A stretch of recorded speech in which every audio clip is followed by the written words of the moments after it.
नमस्कार सभी स्टूडेंट्स को। शारदा विद्या निकेतन उच्च माध्यमिक विद्यालय अनूपगढ़ की वर्चुअल क्लास में आप सभी का एक बार फिर से स्वागत है। आज हम सूचना प्रौद्योगिकी एवं प्रोग्रामिंग भाग सेकंड जो कि 12th क्लास में एक ऑप्शनल सब्जेक्ट है, उसके सेकंड डे की क्लास है, उसको शुरू करने वाले हैं। इसके पहले वाले वीडियो में हमने हमारे ओवरऑल जो सिलेबस है उसके बारे में बात की है कि हमारे प्रैक्टिकल कितने नंबर का है और थ्योरेटिकल कितने नंबर का है। आज हम हमारी सेकंड यूनिट जिसके बारे में हमने बोर्ड पर भी मेंशन किया हुआ है, उसके लेसन नंबर 6 जिसका नाम स्टार्टिंग विद C++ है, उसके बारे में हम बात करने वाले हैं। मैंने इससे पहले वाली वीडियो में आपको बताया था कि हमारे टोटल 3 यूनिट्स हैं, जिसमें से कुछ सिलेबस आपका कट होने वाला है। तो हम बीच वाले जो लेसन हैं उन्हीं लेसन्स को सबसे पहले शुरू करने वाले। जो भी स्टूडेंट्स इस वीडियो को देख रहे हैं वो सभी एक कॉपी और एक पेन साथ में लेकर बैठें, ताकि कुछ बातें जो हमने बोर्ड पर भी लिखी हुई हैं वो आप अपनी कॉपी में नोट कर सकें, इन फ्यूचर वो आपके काम आ सकें। क्योंकि जब भी हम किसी नई क्लास के नए सिलेबस को शुरू करते हैं, नए लेसन को शुरू करते हैं, तो उस लेसन के रिलेटेड जो बेसिक कॉन्सेप्ट हैं वो अपने को पता होने चाहिए। उन्हीं बेसिक कॉन्सेप्ट को हम आज क्लियर करने वाले हैं।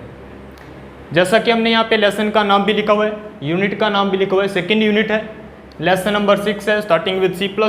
उसके अंदर हम सबसे पहले C++ का इंट्रोडक्शन है वो रीड करने वाले हैं। इंट्रोडक्शन में हमें ये पता होना चाहिए कि C++ लैंग्वेज को डेवलप किसने किया था, कौन से ईयर में किया था और कौन सी लेबोरेटरी यानी कौन सी लैब में उसको विकसित किया गया था। उन सभी बातों को हमने यहाँ पे नोटिस किया हुआ है। ये सभी जो इंट्रोडक्शन है ये हमारे 11th क्लास में आपको जो हमने एक लेसन रीड किया था ऑब्जेक्ट ओरिएंटेड प्रोग्रामिंग से संबंधित, उसमें हमें ये इंट्रोडक्शन बताया गया है। लेकिन कई स्टूडेंट्स ऐसे हैं जिनके पास 11th क्लास में कंप्यूटर सब्जेक्ट ऑप्शनल सब्जेक्ट के रूप में नहीं था, लेकिन वो 12th क्लास में रखना चाह रहे हैं और वो ये जानना चाह रहे हैं कि C++ का इंट्रोडक्शन क्या है। तो सबसे पहले हम इंट्रोडक्शन की बात करेंगे। तो जो डेवलपर्स था, डेवलपर्स यानी कि जो C++ लैंग्वेज को बनाने वाला था या विकसित करने वाला था, वो कौन है, उसका नाम हमने यहाँ पे मेंशन किया हुआ है, बेजर्नी स्ट्रोस्ट्रप। ये उस पर्सन का नाम है जिन्होंने काफ़ी मेहनत से C++ लैंग्वेज को विकसित किया।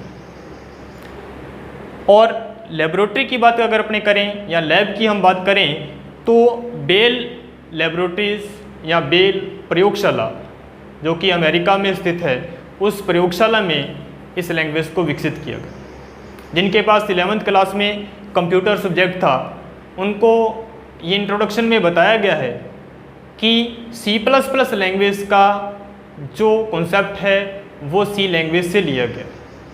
बहुत सी ऐसी बातें हैं जो C लैंग्वेज और C++ लैंग्वेज में कॉमन है।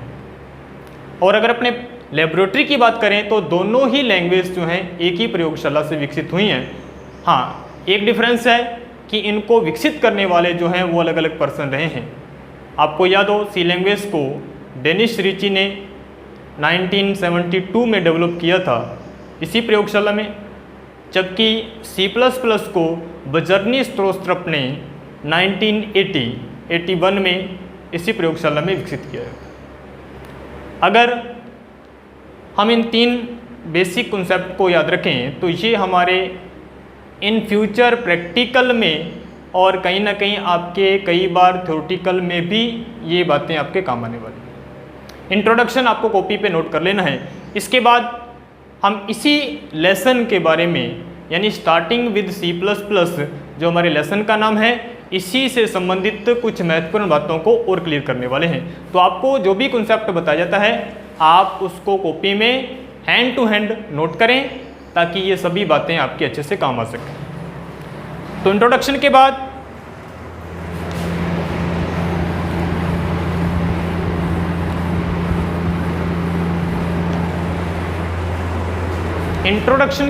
अगर अपने बात करें तो सेकंड जो इस लेसन में बात आती है वो ये कि हमें प्रोग्राम लिखना है या C++ में हमें वर्क करना है, तो कौन कौन सी ऐसी बातें हैं जो हमें ध्यान में रखनी है। इस लेसन के जो मैं यहाँ पे स्टेप अभी आपको लिखवाने वाला हूँ वो सभी स्टेप आपके 7, 8, 9, 10, 11, 12 यानी 12 तक के लेसनों में, जो कि सिर्फ और सिर्फ C++ लैंग्वेज से संबंधित हैं, ये सारे लेसन इसमें आपके काम आने वाली हैं। क्योंकि जब तक आप प्रोग्राम लिखना नहीं सीखेंगे या आपको ये नहीं पता होगा कि प्रोग्राम में कौन कौन से हमें कॉन्सेप्ट या प्रोग्राम में हमें फर्स्ट क्या करना है, सेकंड क्या करना है, तब तक आप आगे वाले जो लेसन हैं या 6 नंबर जो लेसन है इसको भी अच्छे से कवर कर नहीं पाएंगे। तो वो सभी स्टेप मैं यहाँ पे लिखने वाला हूँ जो आपके एक बेसिक प्रोग्राम में, जो कि C++ लैंग्वेज से संबंधित है, उस प्रोग्राम में वो सभी स्टेप आपके काम आने वाले हैं। तो हम यहाँ पे हेडिंग के तौर पे लिख रहे हैं स्टेप्स। ये जो स्टेप्स हैं ये आपके प्रोग्राम लिखने के आपको स्टेप बताए जा रहे हैं कि आप जब भी C++ लैंग्वेज का एक बेसिक प्रोग्राम लिखेंगे तो कौन कौन से स्टेप आपको ध्यान में रखने हैं। कुछ बातें हमने 11th क्लास में भी पढ़ी हैं कि हमें एक प्रोग्राम लिखने के लिए कौन कौन से बेसिक जो स्टेप्स हैं उनको फॉलो करना है। तो मैं यहाँ पे सबसे जो पहला स्टेप है उसको हम नोट कर रहे हैं। स्टेप्स में हमने लिख रहा है कि कमेंट्स की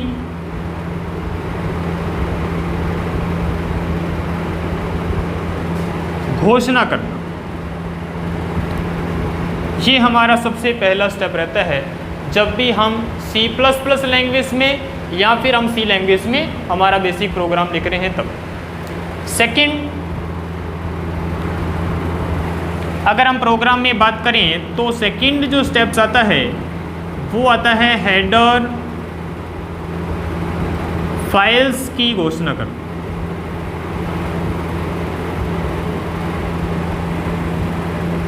ये हमारा प्रोग्राम में सेकंड स्टेप है। थर्ड जो है वो है मेन फंक्शन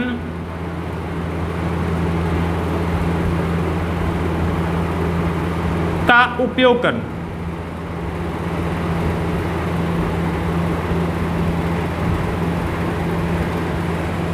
फोर नंबर जो हमारा स्टेप है वो है Cout और Cin ऑब्जेक्ट्स का उपयोग करना।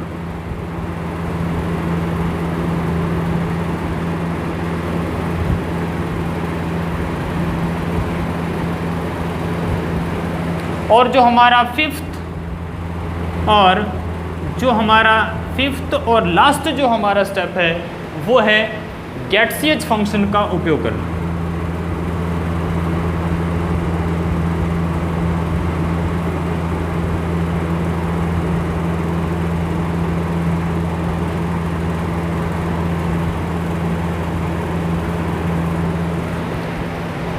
तो 5 स्टेप हमने यहाँ पे बोर्ड पे मेंशन किए हैं, आपको भी कॉपी में इसको नोट डाउन करना है ताकि सभी स्टेप्स के बारे में आप जान सकें और आप अपने 6 नंबर लेसन के मैक्सिमम जो टॉपिक हैं उनको कवर कर सकें, क्योंकि इन्हीं टॉपिक्स के बारे में आपके इस लेसन में विस्तार से बताया गया।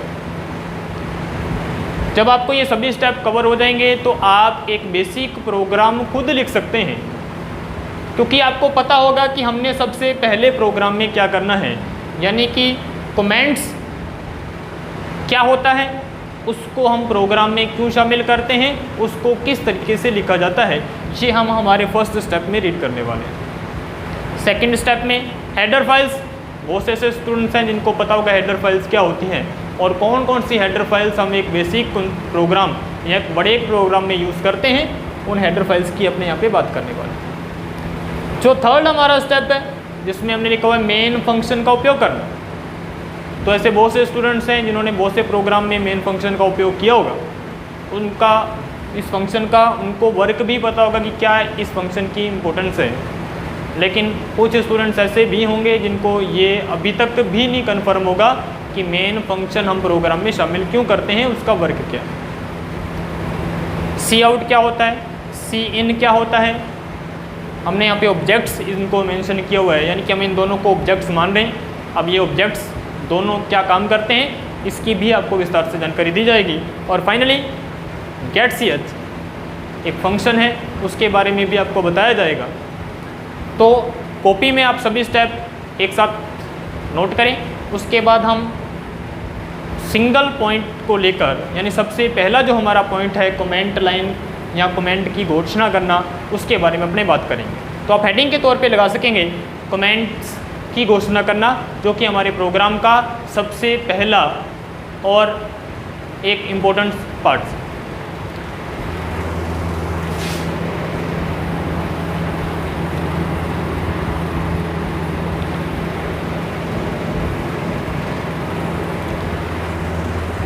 तो सभी स्टूडेंट्स इस फर्स्ट पॉइंट को हेडिंग के तौर पे लगाएं, कमेंट्स की घोषणा करना। इसके बारे में मैं आपको डेफिनेशन इसकी बताने वाला हूँ, कैसे आप इसको डिक्लेयर कर सकते हैं और इसका क्या उपयोग। देखिए सबसे पहले बात आती है कमेंट्स हम बोलते किसको। कमेंट्स आम भाषा से ही ये वर्ड्स C++ लैंग्वेज में शामिल किया गया है। कमेंट्स हम तर्क को बोल देते हैं या विचार को भी हम कमेंट्स बोल सकते हैं, यानी आपका प्रोग्राम के प्रति क्या तर्क आप बोल सकते हैं। नॉर्मली तो इसको तर्क ही बोला जाता है, कमेंट्स का अगर अपने हिंदी ट्रांसलेशन करें तो तर्क की जब बात आती है या कमेंट्स की जब बात आती है तो वो यूज़र पे डिपेंड करता है कि उसका क्या तर्क है। तो ये वर्ड खुद ही अपने आप को डिफाइन कर रहा है कि आप प्रोग्राम लिख रहे हैं, प्रोग्राम के प्रति आपका तर्क क्या है, आपका कमेंट्स क्या है, यानी आप प्रोग्राम किस मकसद से लिख रहे हैं, वो आप बातें जो हैं वो कमेंट्स में शामिल कर सकते हैं। 11th क्लास में जिन्होंने रीड किया है इस लेसन को जो कि C++ से संबंधित था, उसमें कमेंट्स के बारे में आपको बेसिक डेफिनेशन बताई गई है, कैसे आप उसको डिक्लेयर कर सकते हैं वो भी बताया गया है। लेकिन हम वापस उसको रिपीट कर रहे हैं ताकि आप नए सिरे से उस बात को सीख सकें। कमेंट्स, एक महत्वपूर्ण बात आपको और बता दें कि C++ लैंग्वेज में जो कमेंट्स होता है वो एक ऑप्शनल कार्य,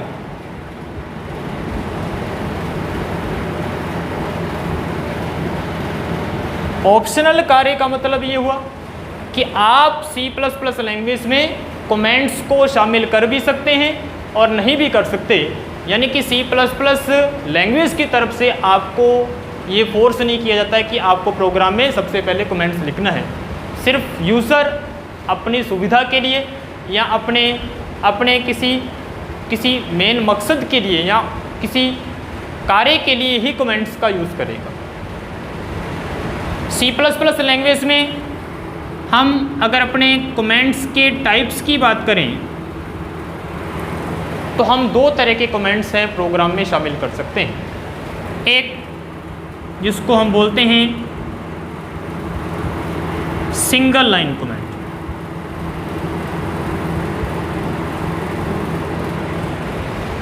और सेकंड जो है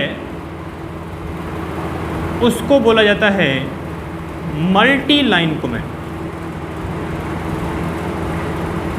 यानी कि दो तरह के कमेंट आप अपने प्रोग्राम में शामिल कर सकते हैं। आपको शामिल करना है, आपको C++ लैंग्वेज की तरफ से ये फोर्स नहीं किया जाता कि आपको कमेंट प्रोग्राम में शामिल करना है, क्योंकि जो कंपाइलर होता है, आप सभी को पता होगा कंपाइलर यानी कि जो आपके प्रोग्राम को कंपाइल करता है। कंपाइल मीन्स आपके प्रोग्राम का ट्रांसलेशन करता है, आपके प्रोग्राम की जांच करता है, आपके प्रोग्राम को वेरीफाई करके आपको उसका रिजल्ट दिखाता है। वो एक प्रोग्राम होता है जिसको कंपाइलर बोला जाता है। कंपाइलर कभी भी कमेंट को रीड नहीं करता है, ये आपको स्पष्ट बता दिया जाए। यानी कि कंपाइलर आपके कमेंट को वेरीफाई नहीं करेगा, आपके कमेंट को ट्रांसलेट नहीं करेगा। जब कंपाइलर ही आपके कमेंट को वेरीफाई नहीं कर रहा है, ट्रांसलेट नहीं कर रहा है, तो इसका अर्थ ये हुआ कि आप कमेंट में कुछ भी लिख सकते हैं। चाहे आपने अपना नाम लिखा हो, चल सकता है। आपने प्रोग्राम किस तारीख को बनाया, किस पॉइंट पे आपने प्रोग्राम बनाया, ये सारा आप कमेंट में शामिल कर सकते हैं। तो सर क्वेश्चन ये कि कमेंट का बेनिफिट क्या है। कमेंट का सिर्फ आपको अपने लेवल पर बेनिफिट होता है कि आप इन फ्यूचर उस प्रोग्राम को वापस ओपन करें तो आपको ये जानकारी होगी उस कमेंट के माध्यम से कि प्रोग्राम आपने किस तारीख को बनाया था, क्योंकि हमने कमेंट लाइन में वो चीज़ मेंशन की होगी। किसने बनाया, ये भी जानकारी हमें कमेंट के माध्यम से मिल सकती है। और एक बात आपको और इसमें क्लियर करते चले जाएं कि आपको बताया कि कमेंट प्रोग्राम का सबसे फर्स्ट वर्क है, तो इसका अर्थ ये नहीं कि आप प्रोग्राम के सबसे शुरू में ही इसको लिखोगे। आप प्रोग्राम के किसी भी हिस्से में आप इसको लिख सकते हो, यानी कि कहीं भी लिख सकते हैं।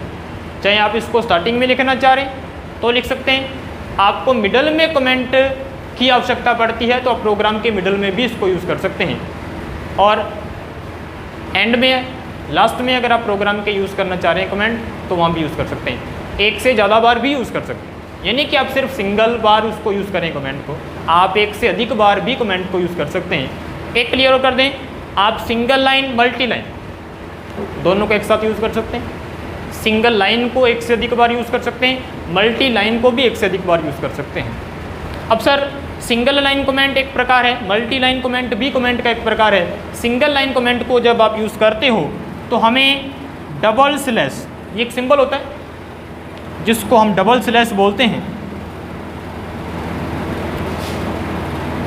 तो डबल स्लैश का सिंबल आपको यूज़ करना है जब आप सिंगल लाइन कमेंट का यूज़ कर रहे हैं। कुछ इस तरीके से कि आपको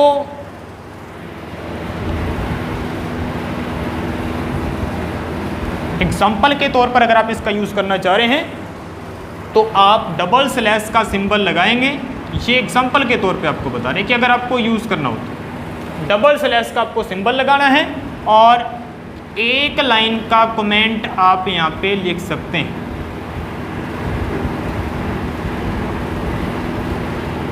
फुल स्टॉप से आपको उसको क्लोज कर देना। ये हमारा सिंगल लाइन कमेंट, अगर आप फॉर एग्जाम्पल इसको यूज़ करना चाह रहे हैं। कई बार पेपर में क्वेश्चन आया हुआ है सिंगल लाइन कमेंट का एक उदाहरण, तो आपको उदाहरण देना है तो आपको डबल स्लैश का सिंबल लगाना है और उसके बाद आपको कुछ भी लिख देना है। जैसे आपने लिख दिया this is my first program in C++ language, single line में कंप्लीट हो रहा है तो वो आपका सिंगल लाइन कमेंट हो रहा है। ऐसे आप अनेक कमेंट सिंगल लाइन में लिख सकते हैं, शर्त ये है कि वो एक से ज़्यादा लाइन में आपका नहीं होना चाहिए। सेकंड, हम बात कर रहे हैं मल्टी लाइन कमेंट की, तो खुद वर्ड ही अपने आप को डिफाइन कर रहा है। Multi means more than one, यानी एक से ज़्यादा लाइन में अगर आप कुछ लिख रहे हैं तो वो मल्टी लाइन कमेंट में गिना जाएगा, उसको हम सिंगल लाइन कमेंट में नहीं गिनेंगे। इसको यूज़ करना है तो इसका सिंबल की अगर अपने बात करें तो आपको स्लैश का सिंबल लगाना है, उसके बाद आपको स्टार लगाना है इसके साथ, यानी स्लैश स्टार, ये इसके स्टार्ट को दर्शाता है। इसको शुरू करना है आपको स्लैश स्टार से, उसके बाद आप जितनी लाइन का आप कमेंट लिखना चाह रहे हैं आप लिखें और फाइनली आपको स्टार और स्लैश से इसको क्लोज भी करना पड़ेगा। ये शर्त होती है जब आप मल्टी लाइन कमेंट का यूज़ करते हैं। इसकी एग्जांपल की बात करें तो इसकी एग्जांपल को आप नॉर्मली स्लैश और स्टार से शुरू करेंगे और अपना मोर देन वन लाइन का कमेंट लिखेंगे, यानी कि यहाँ कुछ भी आप लिख सकेंगे। उसके बाद आपको फाइनली स्टार और स्लैश लगाकर इसको क्लोज कर देना है। ये मल्टी लाइन कमेंट हो। और डिफरेंस इसके नाम पर, इसके एग्जांपल पर आप समझ सकते हैं। यानी कई बार ऐसा होता है कि हमें काफ़ी सारी बातें लिखनी होती हैं प्रोग्राम से रिलेटेड, तो वो आप सिंगल लाइन में पूरा नहीं कर सकते, या फिर आपको एक से ज़्यादा सिंगल लाइन कमेंट लिखने पड़ेंगे। अगर आप ये चाहते हैं कि एक ही बार के कमेंट में हमारी सारी बातें लिखी जाए प्रोग्राम में, तो आप मल्टी लाइन कमेंट का यूज़ करें। ये हमारा सबसे पहला स्टेप हमारे प्रोग्राम का है। इसको क्लियर करना बहुत ज़रूरी है क्योंकि पेपर में कई बार क्वेश्चन आया हुआ है कि सिंगल लाइन कमेंट का एक उदाहरण दें, अपने को उदाहरण पता होना चाहिए किस तरीके से आप उसको यूज़ कर सकते हो। कई बार क्वेश्चन आया हुआ है मल्टी लाइन कमेंट का एक उदाहरण दें, तो मल्टी लाइन कमेंट को आप कैसे यूज़ कर सकते हैं वो अपने को पता होना चाहिए। तो यहाँ हम लिख सकते हैं एनी कमेंट या एनी टेक्स्ट, यानी कि यहाँ पे आपको अपनी तरफ से कोई भी टेक्स्ट लिख देना है, उस टेक्स्ट में किसी भी प्रकार की इंफॉर्मेशन आप लिख सकते हैं।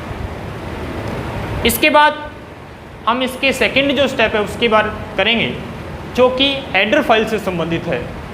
तो अपनी कॉपी में साथ के साथ ये नोट करते रहें, क्योंकि जब ये सारे स्टेप हमारे कंप्लीट होंगे तो आप एक C++ लैंग्वेज के फर्स्ट प्रोग्राम को लिखने के काबिल हो जाओगे, और वो फर्स्ट प्रोग्राम आपके 12 तक के लेसनों के अंदर काम आने वाले। तो सेकंड जो हमारा स्टेप था उसकी अगर अपने हेडिंग की बात करें तो हेडर फाइल्स की घोषणा करना। तो जो हमारा सेकंड जो इसमें स्टेप था प्रोग्राम के अंदर,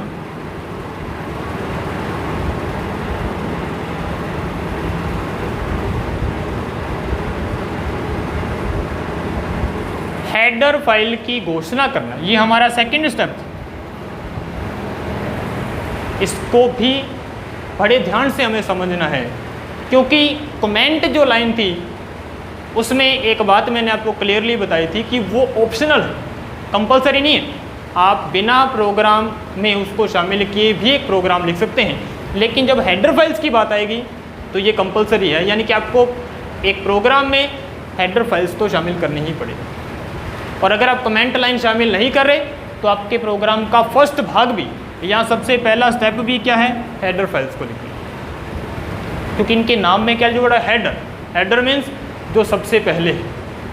तो सबसे पहले अगर अपने नॉर्मली प्रोग्राम में कमेंट्स लाइन को शामिल नहीं करें तो हेडर फाइल्स को लिखा जाता है। C++ लैंग्वेज में नॉर्मली वैसे तो काफ़ी सारी हेडर फाइल है, 50 से भी ज़्यादा हेडर फाइल हैं, लेकिन आपने 11th क्लास में कई स्टूडेंट्स ने प्रोग्राम लिखे होंगे, क्योंकि आपको कॉपी में आपके सिलेबस के अकॉर्डिंग लिखवाए गए प्रोग्राम हैं।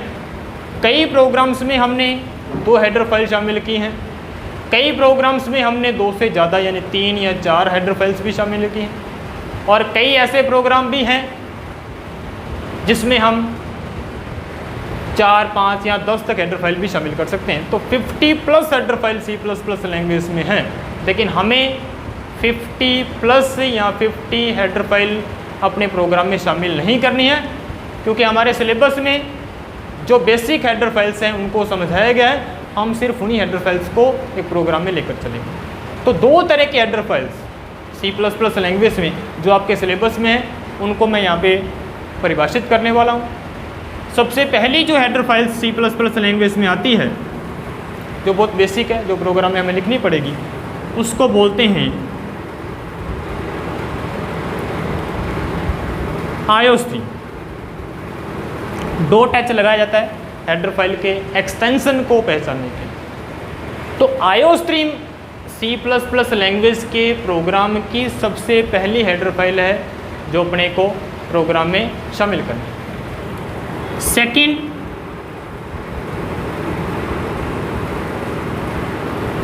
Conio dot H. ये 2 ऐसी हेडर फाइल हैं जो हमें C++ लैंग्वेज के प्रत्येक प्रोग्राम में शामिल करनी है। अब सर एक तो होता है हमने रटाफिकेशन कर लिया कि आईओस्ट्रीम आपको लिखना है, कोनियो डॉट एच आपको लिखना है, लेकिन कई बार इनके अंदर डीप क्वेश्चन भी आते हैं जो कि 6 नंबर लेसन में दिया हो। जैसे पेपर में क्वेश्चन आया आईओस्ट्रीम क्या है, एक क्वेश्चन पेपर में आया हुआ है, बोर्ड के पेपर में आपके आईओस्ट्रीम क्या है, तो आपको बताना है। सिर्फ इतना बताने से नहीं होगा कि आईओस्ट्रीम हेडर फाइल, ये तो एक बेसिक लाइन हमें लिखनी थी कि आईओस्ट्रीम एक हेडर फाइल है, लेकिन इसको विस्तार से परिभाषित करना था क्योंकि ये 2 नंबर का क्वेश्चन है। तो मैं कोशिश करूँगा कि जो हेडर फाइल्स हैं उनको सबसे पहले तो हम प्रोग्राम में लिखते कैसे हैं वो आपको बताने वाले, क्योंकि इसी तरीके से आपको शामिल नहीं करना। ये सिर्फ हमने इसके नेम को आइडेंटिफाई किया हुआ कि ये इसके नेम, लेकिन इसको शामिल करना है तो हमें शामिल करने के लिए एक अलग से वर्ड लिखना पड़ता है, वो मैं आपको यहाँ पे बता रहा हूँ। हैश इंक्लूड, हैश का सिंबल आपको लगाना है उसके बाद आपको इंक्लूड लिखना है। इंक्लूड मीन्स शामिल करना। सर ये हैश इंक्लूड क्या है? इसको बोलते हैं प्री प्रोसेसर डायरेक्टिव। ये C++ लैंग्वेज में प्री प्रोसेसर डायरेक्टिव कहलाते हैं। ऐसा कुछ भी वर्ड इन फ्यूचर आपके लेसन में आएगा, ऐसा कोई भी वर्ड जिसके नाम से पहले हैश का सिंबल लगा हो तो आप हमेशा याद रखें वो प्री प्रोसेसर डायरेक्टिव कहलाता है। अब सर ये प्री प्रोसेसर डायरेक्टिव क्या होता है? ये इन फ्यूचर आपके सिलेबस में इसकी डेफिनेशन आएगी, तब हम विस्तार से इस पर बात करेंगे। लेकिन मैं थोड़ा सा आपको एक सिंगल लाइन में बताना चाहूँगा। प्री प्रोसेसर डायरेक्टिव ऐसे कुछ शब्द होते हैं जिनको कंपाइलर प्रोग्राम में सबसे पहले कंपाइल करता है, यानी वरीयता देने के लिए। हमने वरीयता दी थी इस बात को कि कंपाइलर पूरे प्रोग्राम में सबसे पहले किसको कंपाइल करेगा? इस वर्ड को, और किसी को नहीं करेगा। सिर्फ उसी वर्ड को करेगा जिसके नाम से पहले हैश का सिंबल लगा होगा, यानी वरीयता हम बोल सकते हैं एक रैंक देने के लिए कि हम कंपाइलर को इस पॉइंट पे लाना चाह रहे हैं कि वो सबसे पहले इस हेडर फाइल को रीड करें। तो हैश इंक्लूड, जिसको प्री प्रोसेसर डायरेक्टिव स्टेटमेंट बोलते हैं, जिसकी सिंगल लाइन में मैंने आपको डेफिनेशन भी बताई, आपको लिखना है। उसके बाद आपको ये कौन ऑपरेटर, इस कौन ऑपरेटर के अंदर आपको अपनी हेडर फाइल लिखनी है। यानी कि ये पूरी लाइन है जिसको हम हेडर फाइल को प्रोग्राम में शामिल करना बोल सकते हैं। इसी तरीके से आप इस हेडर फाइल को भी लिख सकते हैं। हैश इंक्लूड तो अपने को लिखना ही पड़ेगा। उसके बाद आप लिख सकेंगे कोनियो डॉट। ये हमारी दो हेडर फाइल है जिनको प्रोग्राम में लिखा जाता है। ये दोनों हेडर फाइल कमेंट लाइन के तुरंत बाद में हमें प्रोग्राम में शामिल करनी है, और जिनको कंपाइलर सबसे पहले कंपाइल करेगा, क्योंकि हमारे प्रोग्राम का सबसे पहला भाग भी कमेंट लाइन के बाद ये हेडर फाइल्स हैं। कमेंट लाइन अगर आपने शामिल नहीं की हुई है तो हेडर फाइल आपके प्रोग्राम का सबसे पहला भाग है, और कंपाइलर इसी को रीड करता हुआ आपके प्रोग्राम को कंपाइल करेगा। क्योंकि C++ लैंग्वेज में आपका प्रोग्राम जो है वो टॉप से बॉटम की ओर कंपाइल हो रहा है, यानी कि टॉप से बॉटम की ओर भी कंपाइलर होता है और बॉटम से टॉप की ओर भी, दोनों ही प्रोसेस कंपाइलर यहाँ पे प्रोसेस करता है, जिसके बारे में हम नेक्स्ट जो आपके लेसन आएंगे जिसमें कंपाइलर पर आधारित कुछ टॉपिक आएंगे उसमें अपने विस्तार से समझने वाले। यहाँ हम सिर्फ जो हमारे प्रोग्राम के बेसिक कॉन्सेप्ट हैं उन्हीं की बात करें तो हमारा सेकंड जो स्टेप है हेडर फाइल्स की घोषणा करना, वो हमारा पूरा हो चुका है। एक छोटी सी बात आपको मैं आयोस्ट्रीम हेडर फाइल के बारे में बताना चाहूँगा। आयोस्ट्रीम ये कोई पूरा सिंगल ही वर्ड नहीं है, बोल इसको जरूर रहे हैं हम आयोस्ट्रीम, लेकिन ये अलग अलग वर्ड से अलग अलग वर्ड्स को डिफाइन कर रहा है। इसमें जो आई है वो डिफाइन कर रहा है इनपुट को, और जो ओ है वो डिफाइन कर रहा है आउटपुट को, यानी इनपुट आउटपुट स्ट्रीम। .h मैंने आपको अभी बताया कि ये हेडर फाइल का एक्सटेंशन होता है जो हमें बताता है कि हेडर फाइल है। इनपुट आउटपुट स्ट्रीम, स्ट्रीम हम बोलते हैं एक ग्रुप को बोल सकते हैं, हम समूह को बोल सकते हैं, यानी इनपुट और आउटपुट का जो समूह है वो इस हेडर फाइल में डिफाइन किया। इनपुट का समूह क्या हुआ? जब आप कंप्यूटर पे प्रैक्टिकल करते हैं, कीबोर्ड आपको पता है इनपुट डिवाइस है, माउस आपका इनपुट डिवाइस है, ऐसी कई डिवाइसेस होती हैं जो इनपुट में गिनी जाती हैं, वो इस हेडर फाइल में डिफाइन क्यों। आउटपुट डिवाइस होती हैं, जैसे आप आउटपुट देखने के लिए मॉनिटर का यूज़ करते हैं, प्रिंटर का यूज़ करते हैं, ऐसी अनेक आउटपुट डिवाइसेस होती हैं, उन सारी आउटपुट डिवाइसेस को इसमें डिफाइन किया हुआ है। यानी इनपुट और आउटपुट का जो वर्क है प्रोग्राम के अंदर प्रैक्टिकल में, वो इस हेडर फाइल में होता है। कोनियो डॉट h, इस हेडर फाइल में अनेक फंक्शन डिफाइन किए हुए, हमने डिफाइन नहीं किए हुए, जिन्होंने इनको डेवलप किया C++ लैंग्वेज को, अनेक फंक्शन बना के इस हेडर फाइल में डिफाइन कर दिए गए। इन फ्यूचर अगर आपको उन फंक्शंस को यूज़ करना है तो आपको सबसे पहले उससे रिलेटेड हेडर फाइल प्रोग्राम में शामिल करनी होती है। एक छोटा सा एग्जांपल देना चाहूँगा। प्रोग्राम में जब आप कई जनों ने प्रोग्राम लिखे हुए, हम एक फंक्शन यूज़ करते हैं getch, ये प्रोग्राम के बिल्कुल लास्ट में यूज़ किया जाता है फंक्शन। ये फंक्शन डिफाइन किस में है? इस कोनियो डॉट हेडर फाइल, यानी जब तक आपने ये conio dot h header file program में शामिल नहीं की तब तक आप getch फंक्शन का यूज़ नहीं कर सकते। तो ये बेसिक जो हमारा सेकंड स्टेप था प्रोग्राम से संबंधित, वो हमारा पूरा हो चुका है। यानी कि ये दो हेडर फाइल आपको इस तरीके से प्रोग्राम में लिख के शामिल करनी है। नेक्स्ट वीडियो में हम जो आगे वाले जो स्टेप हैं उनको कवर करेंगे, और मैं आशा करता हूँ कि जो 2 स्टेप मैंने आपको बताए हैं विस्तार से, क्योंकि सिलेबस में इतना विस्तार से नहीं बताया होगा, मैंने कोशिश की आपको विस्तार से बताने की, और आपने कॉपी में चीज़ें नोट की होंगी और आप उस चीज़ को अच्छे से लर्न करनी है। धन्यवाद।